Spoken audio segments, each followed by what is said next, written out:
Irmãos, a palavra de Deus nos mostra que não tem como fugir dos escândalos. Eles sempre estiveram por aí e sempre vão existir. Mas olha, nos dias de hoje, parece que a coisa tomou uma proporção tão grande que quase nunca se viu na história do mundo. O problema não é só o pecado acontecendo. O problema é que o pecado virou um show. Ele é exposto, é comentado por todo mundo e virou um tipo de espetáculo em que as pessoas sentam para assistir com curiosidade. E isso explica porque estão surgindo tantos canais de fofoca gospel por aí.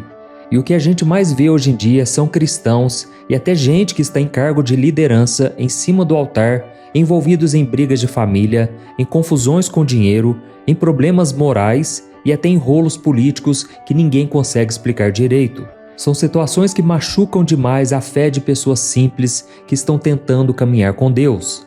Mas aí eu te pergunto, será que o jeito que nós estamos reagindo a isso é exatamente o que Jesus ensina? Ou será que nós estamos dando uma mãozinha para o inimigo destruir a igreja? Antes de eu te mostrar o que Jesus pensa sobre tudo isso, eu quero que você veja um trecho de uma profecia que foi entregue para o Brasil. Essa palavra foi falada pela irmã Ezenete, que Deus tem usado bastante, e o que ela diz tem tudo a ver com esse momento de escândalos que nós estamos vivendo. Assiste aí e daqui a pouco eu volto para te revelar algumas coisas. E disse o Senhor: eu estou enojado de tantas coisas vazias que têm sido oferecido a mim. E ele foi falando muitas coisas. Eu, com temor e tremor diante do Senhor, eu disse: Senhor, tem tantos grandes que podem fazer grandes coisas. Ele disse: não espera grandes e nem grande multidão, porque chegou o tempo dos improváveis, daqueles que ninguém conhece, mas eu conheço os joelhos de muitos, e por causa desses, eu ainda tenho o meu olhar para a terra, mas eu estou enojado. Ele disse: 2026, angústia, angústia, angústia e angústia, pesar e pesar, mas o clamor dos pequenos, dos improváveis, daqueles que me amam, soprará o céu. E com muito temor diante do Senhor, sem buscar muitas aprovações, eu disse: Senhor, eis-me aqui, eis-me aqui, porque eu sei, eu creio, são 25 anos de choro, de clamor pelo Brasil, caminhando pelo Brasil, dizendo: Deus, sara a nossa nação. Nós estamos oferecendo tantas coisas a Deus, mas Ele nos chama para o arrependimento. Ele nos quer prostrado, Ele nos quer com nossa cara no pó.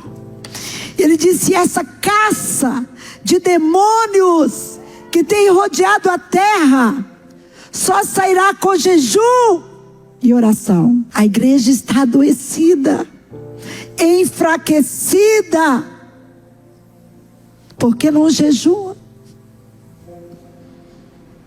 Até quando? Eu disse: Senhor, se depender de mim, é até hoje.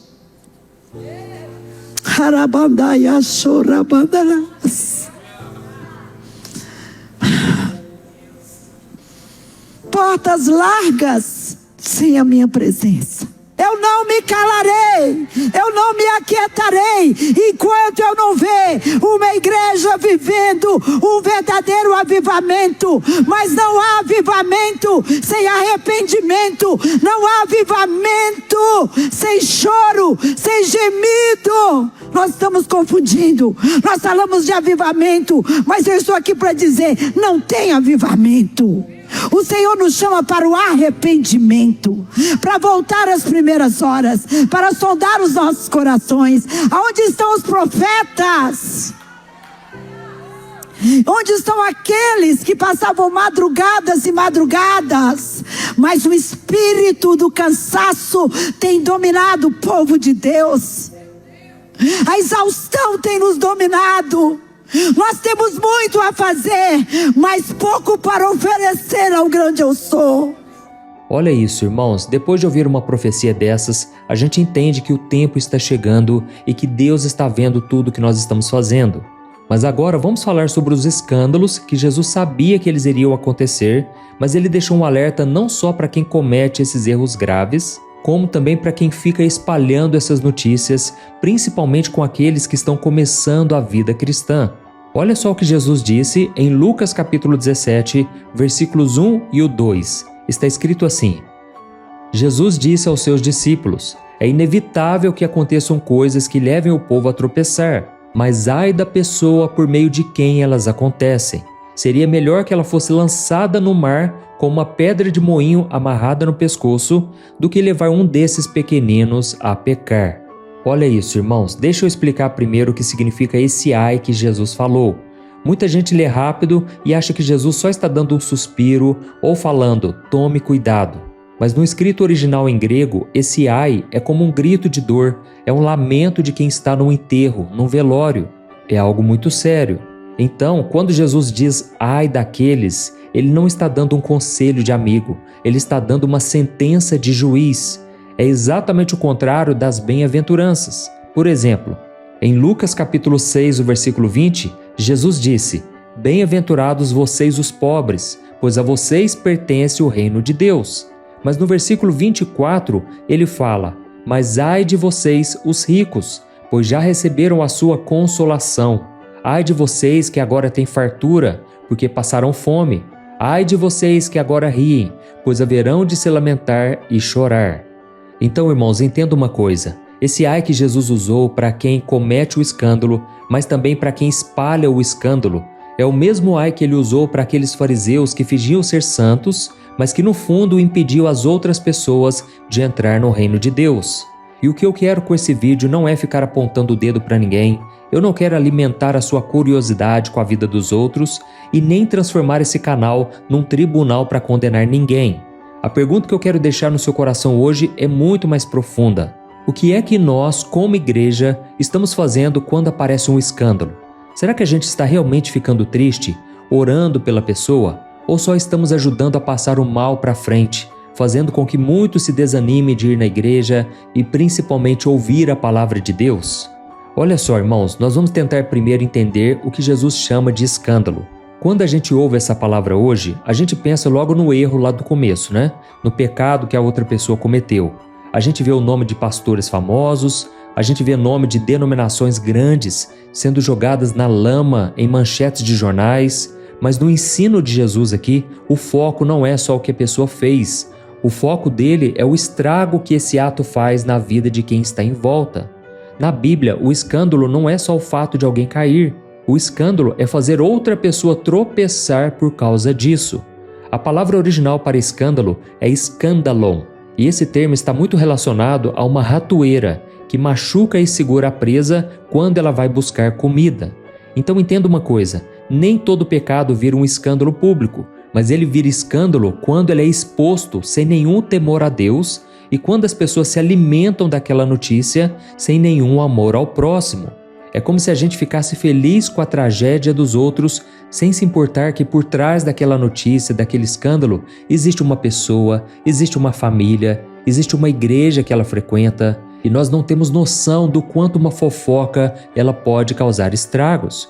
Inclusive, a palavra de Deus diz que Deus odeia, ele detesta pessoas que causam contendas entre os irmãos. E é interessante que Jesus ele não disse apenas, ai de quem pecou. Ele disse, ai daquele por meio de quem o escândalo vem. E sabe o que isso significa na prática, no dia a dia?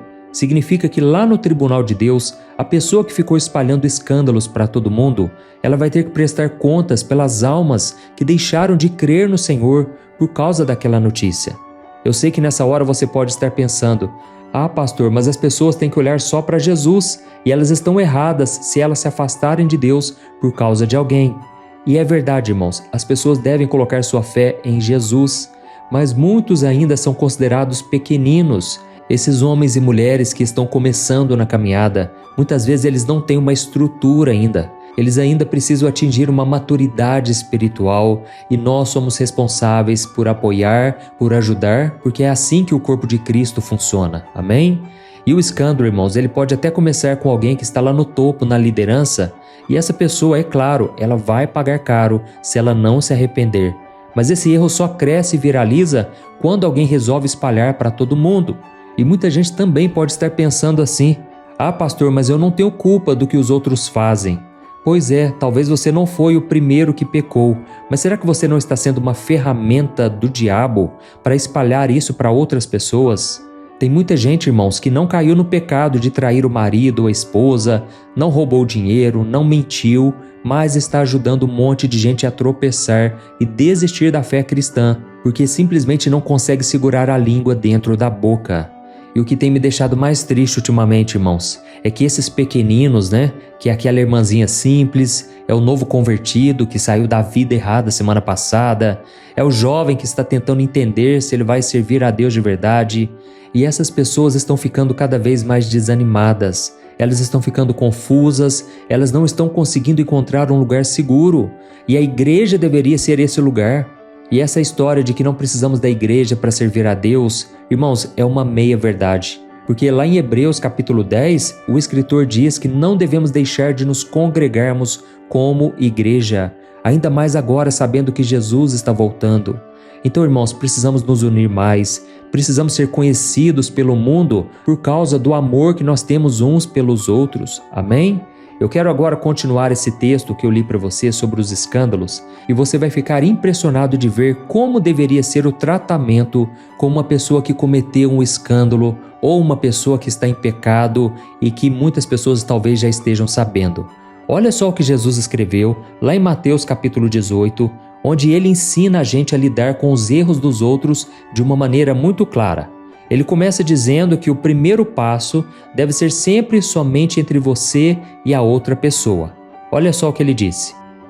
Se o seu irmão pecar, vá e mostre o erro dele, em particular. Se ele ouvir você, ganhou o seu irmão. Ou seja, o plano de Jesus aqui não é humilhar ninguém na frente dos outros, nem é sobre quem ganha discussão para mostrar quem está certo. O objetivo é ganhar a pessoa de volta para o caminho de Deus. Mas a gente sabe que às vezes a pessoa não quer ouvir, Aí Jesus então orienta a dar o segundo passo. Mas olha só que interessante, ainda é com todo cuidado e sem fazer barulho nenhum. Preste atenção. Mas, se ele não ouvir, leve consigo mais um ou dois, para que tudo que for dito seja confirmado pelo depoimento de 2 ou 3 testemunhas.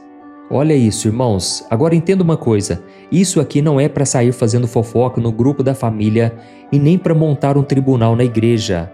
Jesus está falando para chamar gente madura, pessoas de oração para ajudar aquela pessoa que errou e também para proteger todo mundo que está envolvido, para a história não ser distorcida. E aí só depois disso, se a pessoa continuar teimando no erro, é o que Jesus diz a seguir. Olha só o que ele disse. Se ele se recusar a ouvi-los, conte à igreja, e se recusar a ouvir também a igreja, trate-o como gentio e publicano. Olha isso, meus irmãos, isso mostra pra gente que a disciplina na Bíblia é uma coisa muito séria. Ela é feita por etapas e com muita responsabilidade e amor. Percebeu? Não começa com post em rede social, não começa com exposição pública e muito menos começa na internet. Começa em primeiro lugar no secreto, passa pelo cuidado de quem é de confiança e só em último caso é que envolve a igreja toda. Irmãos, o foco é sempre o arrependimento, é trazer a pessoa de volta para os braços do Pai, para que não deixe ninguém com vergonha. E se for expor na frente da igreja, não é de forma alguma para trazer humilhação. É para que esse escândalo ele não se espalhe trazendo notícias falsas, para que cause divisão na igreja. E é claro, irmãos, que isso aqui se refere a coisas graves. E não é porque a pessoa cometeu um errozinho que ela vai ser exposta. Não, nesse caso aqui Jesus está falando para proteger a igreja, para proteger as outras pessoas também, entendeu? Irmãos, eu percebo que não é hora da gente ficar falando mais, é hora da gente se calar, entrar no nosso quarto e orar. O Brasil não precisa de mais gente comentando quem caiu, quem cometeu tal coisa errada. Irmãos, precisamos de Jesus, amém? Porque a verdade é que ninguém consegue ser santo por conta própria. E você não pode também condenar uma pessoa por causa de algum erro que ela cometeu. Se ela fez algo de errado, se ela não está se arrependendo, ela vai se ver com Deus. Mas a sua parte é orar, é aconselhar se estiver ao seu alcance e principalmente gastar o seu tempo e a sua energia pregando o Evangelho. Irmãos, as pessoas poderiam aproveitar muito melhor o seu tempo. Em vez de falar dos outros, começar a falar de Jesus. Porque o mundo está aí, os campos estão prontos para a colheita e nós precisamos ganhar almas para o Senhor. Amém? Então agora eu quero que você feche os seus olhos, nós vamos orar pelo nosso Brasil, pelas nossas lideranças e pela saúde espiritual do nosso povo. Glória a Deus, vamos orar. Senhor meu Deus e meu Pai, nós queremos te agradecer por tua bondade, misericórdia, pela tua fidelidade, Senhor. Nós nos colocamos diante da tua presença com um coração triste, Pai, um coração humilde. Pai, nós estamos vivendo uma época de escândalos e também de fofocas. Senhor, o nosso coração dói ao ver o teu nome, Jesus, sendo motivo de piada, de deboche, não somente no meio dos ímpios, mas infelizmente no meio do teu povo. Senhor, nós te pedimos perdão por muitas vezes sermos rápidos para julgar e muitas vezes sermos lentos para orar. Perdoa a gente, Pai, por todas as vezes em que a gente ajudou a espalhar uma fofoca que machucou a alma de alguém. Quantas vezes a gente pega pesado nas palavras, naquilo que a gente digita nos comentários, naquilo que a gente espalha na internet, e a gente não se dá conta de que a outra pessoa que está sendo acusada, ela também é imagem e semelhança tua, ela tem família, ela tem sentimentos. Ó Deus, a igreja tem sido muito mais um tribunal do que um hospital. Tem misericórdia de nós, Senhor. Nós oramos também agora pelas lideranças. Senhor, coloca do teu temor no coração dos pastores, de todos aqueles que levam a tua palavra, que eles se lembrem que eles vão prestar contas, Pai, de cada pessoa, de cada ovelha, que haja um choro de arrependimento na nossa nação, Senhor, e que a gente volte a viver em santidade, na simplicidade de Cristo. Ó Deus, afasta do teu povo, Senhor, essa cultura de ódio, de julgamento que tem na internet. Que a gente aprenda a sentir a dor do próximo, em vez de ficar rindo da dor, do sofrimento do outro. Senhor, proteja também os teus pequeninos, Pai. Não deixe que as falhas humanas afastem quem está chegando agora. Que eles consigam olhar somente para Jesus, que é o autor e o aperfeiçoador da nossa fé. Ó Senhor, tem misericórdia do teu povo, Senhor. Eu creio que o Senhor tem planos de avivamento, de prosperidade para o teu povo.